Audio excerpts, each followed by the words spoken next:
Hello people, and welcome to a battle report between myself and Random Nix. Random Nix is leading the forces of Chaos, and he has brought Sigvald the Magnificent and some Chosen. Both Sigvald and the Chosen were recently buffed, which is why I wanted to showcase this battle. It was just, a friendly warm-up match between the two of us. So don't take it as anything, too serious from a competitive standpoint or whatever. But it was definitely an interesting battle. So let's take a look. Random Nix is just an infantry force with a lot of Chaos Halberds, the Mirror Guard. I mean, if you bring Sigvald, you have to bring the Mirror Guard, right? It would be a crime not to. And then the 3 Chosen. And yeah, just some Chaos Marauders, because it's not a Chaos build if there's no Chaos Marauders at all. This big Soul of Damnation is already lining up its first shot, and this Chaos Sorcerer has the nerfed Pendulum, something else we will have to pay attention to.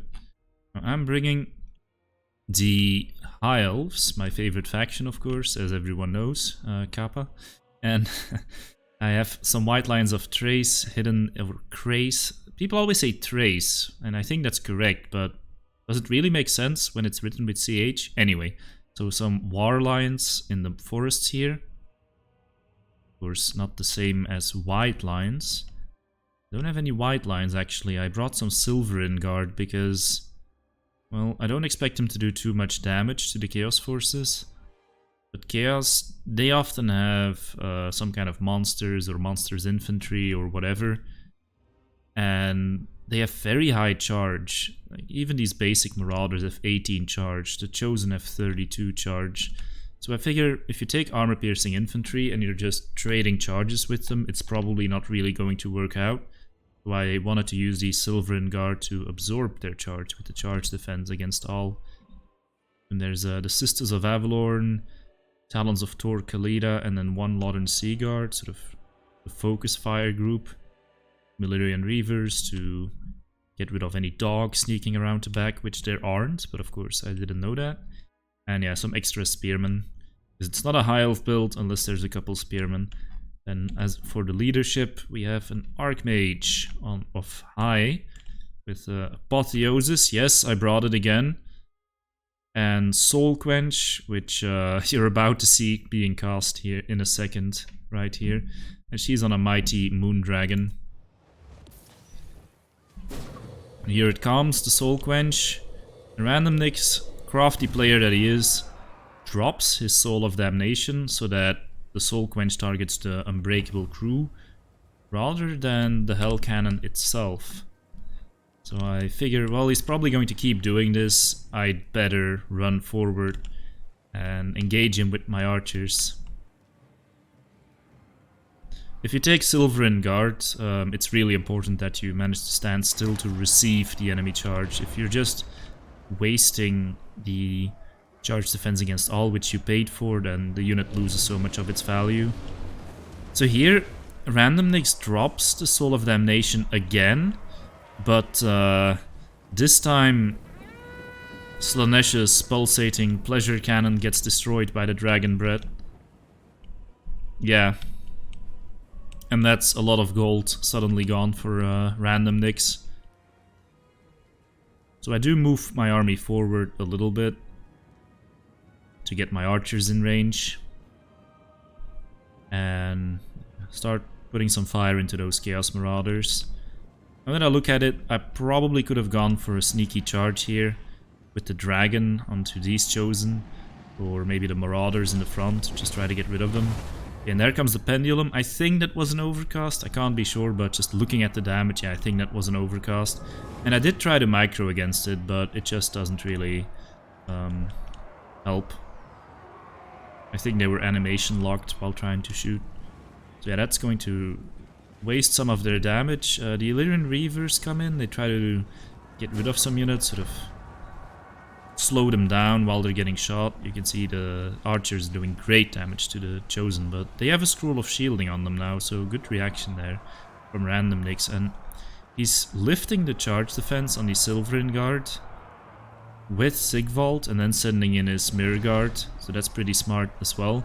Meanwhile, going for some cycle charges with the white lines. You can see these things do quite a bit of damage, but they're also quite squishy. Have to pull them back sooner than I did there. And yeah, Randomnix manages to push through my forces here. And he's probably going to win these infantry trades. I mean, Silver and Guard against Chosen. Yeah, of course, Chosen are going to win that. So I really need my archers online. And Randomnix, being a smart player, knows that and is trying to pressure my archers as much as possible. Of course, the disadvantage is that he only has infantry to pressure them. And these Wood Elf archers, they're not the slowest. I think he hit his own unit a little bit there with the Pendulum. Pendulum, it was nerfed, but you can see it's still very effective against the tightly packed High Elves. I think we're still going to see that spell quite a bit. Because of course only its normal damage was reduced, and it's mostly the armor piercing damage, especially that you get with the overcast, that's relevant. So I do manage to reposition some of my archers and sort of isolate Sigvald. Gets his Slippery and Standardite. Look at his melee defense, 108. No wonder I'm not doing much damage to him. And he can regenerate, so even with the damage I am doing to him right here, he is going to be quite fine in the end. But my archers are back online, so that's pretty good. The Spearmen and Silverin Guard are holding, but as you can see they don't deal a lot of damage in return. It's not what they're there for either. The Dragon and the Archers are really the ones who have to do the damage in this build. And of course the War Lions as well, but I think I kind of messed up with the War Lions. They did some damage, but they have to retreat right after they charged. That's the only good way to use them. The only time I think you should keep them in combat is if you can... yeah, that was a pretty good soul quench. If you can break the unit by staying in there for a couple seconds longer. And me being an eternal optimist, I always think to myself, okay, they're going to break them, they're going to break them, they're going to break them, but then they don't break them, and they actually start losing combat. And that increases the morale of these units, so yeah. This dragon is going ham on those halberds, though. It's like, you think you're anti-large? We'll see about that. And just destroying them with the soul quench and then the breath. So good use from the dragon there. And yeah, the infantry is just slowly grinding me down. And Randomnix is doing what he can to kill these archers. But it's a little bit difficult with this slow-moving Chaos Infantry. He's actually using the right unit for it as well, which is the Mirror Guard. Mirror Guard a bit faster than the other. Well, actually quite a bit faster. They have 10 more speed than these Chosen and Chaos Warriors, who only have 28 speed. They're basically dwarfs. So yeah, they're out of there, and now the kiting can start. Because the archers, they've taken some damage, especially the Sisters of Avalorn. They're also almost out of ammo. And on the one hand, it always looks kind of sad when a unit is almost out of ammo. On the other hand, if an archer unit is out of ammo, you know it's done its value pretty much, or a lot of it anyway. I'm trying to get rid of the Chaos Warriors with halberds, because I figure shooting Sigvald is not going to be useful. And I know at this point the Archmage with her dragon is going to have to do a lot of the heavy lifting here. Would have been very nice if I could have kept the Sisters of Avalorn and the archers here together, because that's a strong combo, because these guys, they apply fire weakness. The Sisters of Avalorn deal fire damage, but yeah, there was no real opportunity for that in this battle once the archers got split up. Now I'm trying to use up the rest of my ammo while getting rid of the Chaos Forces in the back here. Lawton Seaguard kiting around a little bit.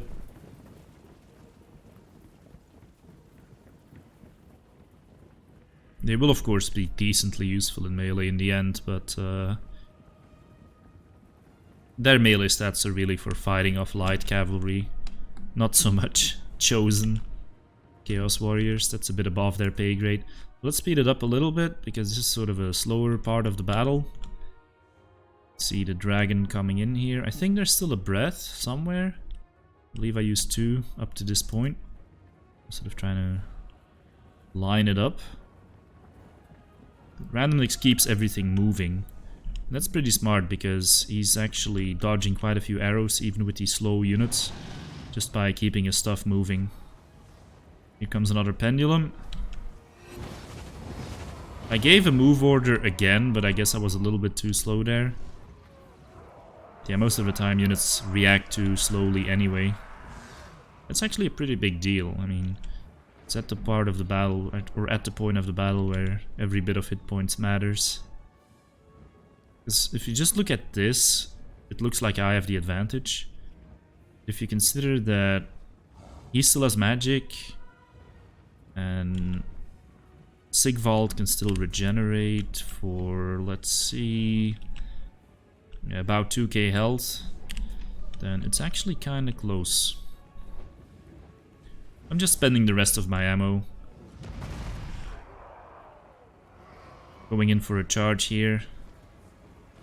I think this dragon looked like it managed to get out of there on time. Now some units are getting terrified, which is always really nice to see. Even Chosen can be terrified. That still triggers some people, like, they're Chosen, they shouldn't be terrified. But they have 85 base leadership, guys, so they have to be in a very bad situation. They have to have seen some stuff before they decide to get terrified.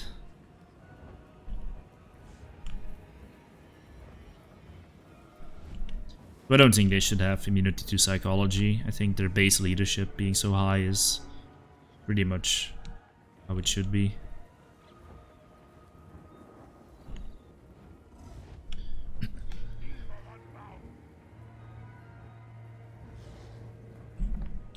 So, I think I'm lining up the breath here. Now I'm out of ammo, so I need to send in the rest of my troops. And yeah, I have more troops left than he does. It's 241 models against 90. But he actually does have stronger troops. Luckily all the Chosen are gone. If there had still been Chosen on the field here, it would have felt pretty bad. So the Sisters of Avalorn, I send them in, then I pull them back. I'm trying to flank this unit to break it quickly. That works out. He goes for the dragon, probably the right call. Yeah, now I sort of swarm him, but I think...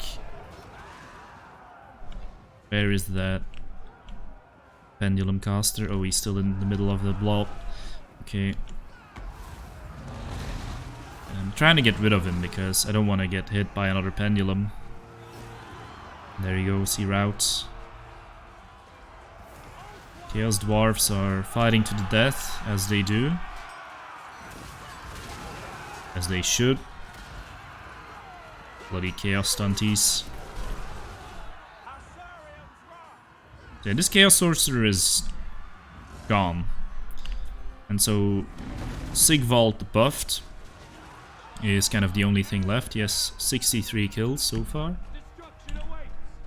But yeah, with his high stats, he's just not taking a lot of damage. I mean, he is taking damage, but he's pretty much regenerating it as quickly as he's taking it. Because these are not high damage units. Sisters of Avalorn do have some damage, considering they're a missile unit, but fighting against Sigvald, yeah, that's a bit much.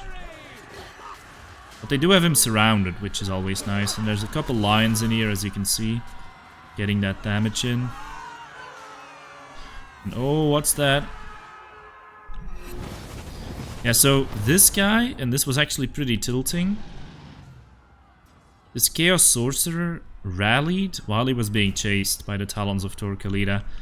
I don't know like how that works in this game, but it seems very random a lot of the time, where you chase stuff and it keeps routing. But sometimes you're chasing stuff and it just rallies anyway. So it's really strange. And in this case that was huge, because it got rid of so many of my units, and well, I could have clumped fewer of them up, but the reason I did that was because I didn't think the Chaos Sorcerer could come back, but he did, and yeah, that was just huge. And now the fight has sort of moved into the forest, which is not very good for me, because my dragon is weaker in the forest, but it should be strong enough to get rid of this Chaos Sorcerer once and for all. I don't know if he was building up for another pendulum, but it always seems to me there's always one more pendulum until you kill him. Like, so of course the only spell he brought. Yeah, this guy definitely paid for himself. 75 kills. He's dirt cheap. He got some value using that Scroll of Shielding on the Chosen earlier. Yeah, now he's going to get munched on by a dragon. Probably turn into a Chaos Spawn in the afterlife. There he goes. It's about time. Yeah, here we have Sigvald. And basically, this was just a friendly match, but we do sort of play under tournament rules, because otherwise it doesn't make much sense. Actually, some Chosen are coming back here. I think I'm going to try to avoid this combat with them, yeah, and just break them with the dragon. That's the way to do it. So this is basically sort of a race against time. I'm trying to cycle charge Sigvald with the dragon. But of course, if the dragon is the only one attacking, then under tournament rules you can't cycle charge. No matter the rule set, that's sort of a general thing. So right now these other units that are close to breaking here are allowing me to do that. And that's pretty much the only way I can see myself killing Sigvald at this point, because he has just run out of regen. But he is killing the rest of these units, and his stats are way better than the dragon's. The dragon, what it has on him is mass and damage. Oh man, look how much he buffed himself again. But the stats are way lower. You can see Sigchamp is actually starting to turn this around. So I'm leaving the forest. Don't want to fight in the forest. And then continue to fight outside the forest. Because it's a pretty big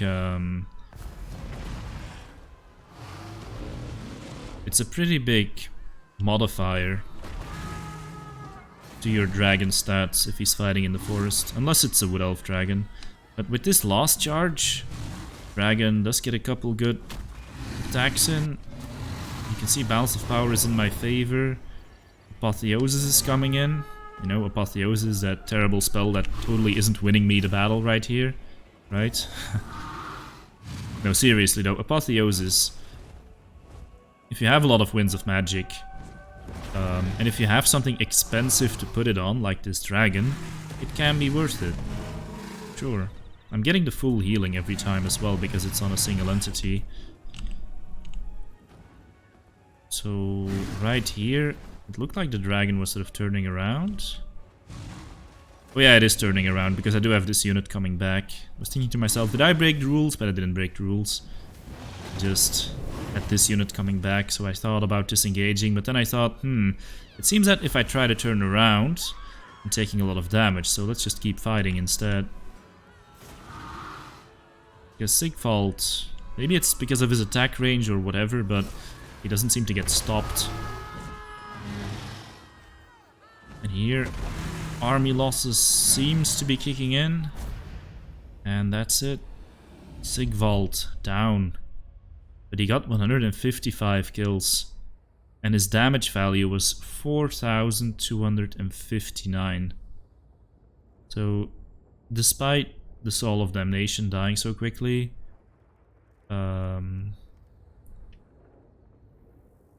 he almost won that battle. Of course, because none of my ranged units got very good value. I would say the Sisters of Avalorn did, actually.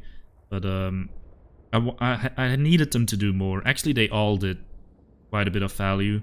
But I was never able to get that focus fire in, really, except at the very start there. And the focus fire with the Torquilida archers were really my sort of bow artillery that I needed to win the battle. Because you can see the Silverin Guard, they barely got any value. I mean, their value wasn't just surviving and buying time, which was the idea. I can't say that they did a bad job at that, but it was really the other units that needed to be used more effectively. But I couldn't really protect them very well. And of course there were these massive pendulums by the Chaos Sorcerer of Shadows, who got 1916 damage value. Also, I love that we can see these damage values now. It's so good to actually know this. This Chosen did do a lot. And I believe... yeah, she is really the MVP, isn't she? The Archmage of High got 5,000 damage in by just fighting with the breads, with you know, the soul quench shots. So that was really good. As I said, this was just a friendly match. I wouldn't say these are the most competitive builds, but it was definitely a fun one. And yeah, maybe we'll see some more Sigvald in the future. He definitely showed in this battle, even though he lost, that he can fight really hard. So yeah, that's something Aerocrastic is going to be pretty happy about as well. Let's see if we see him more often in the future. So guys, thanks for watching. If you want more content, please subscribe. I'll see you in the next video. Take care.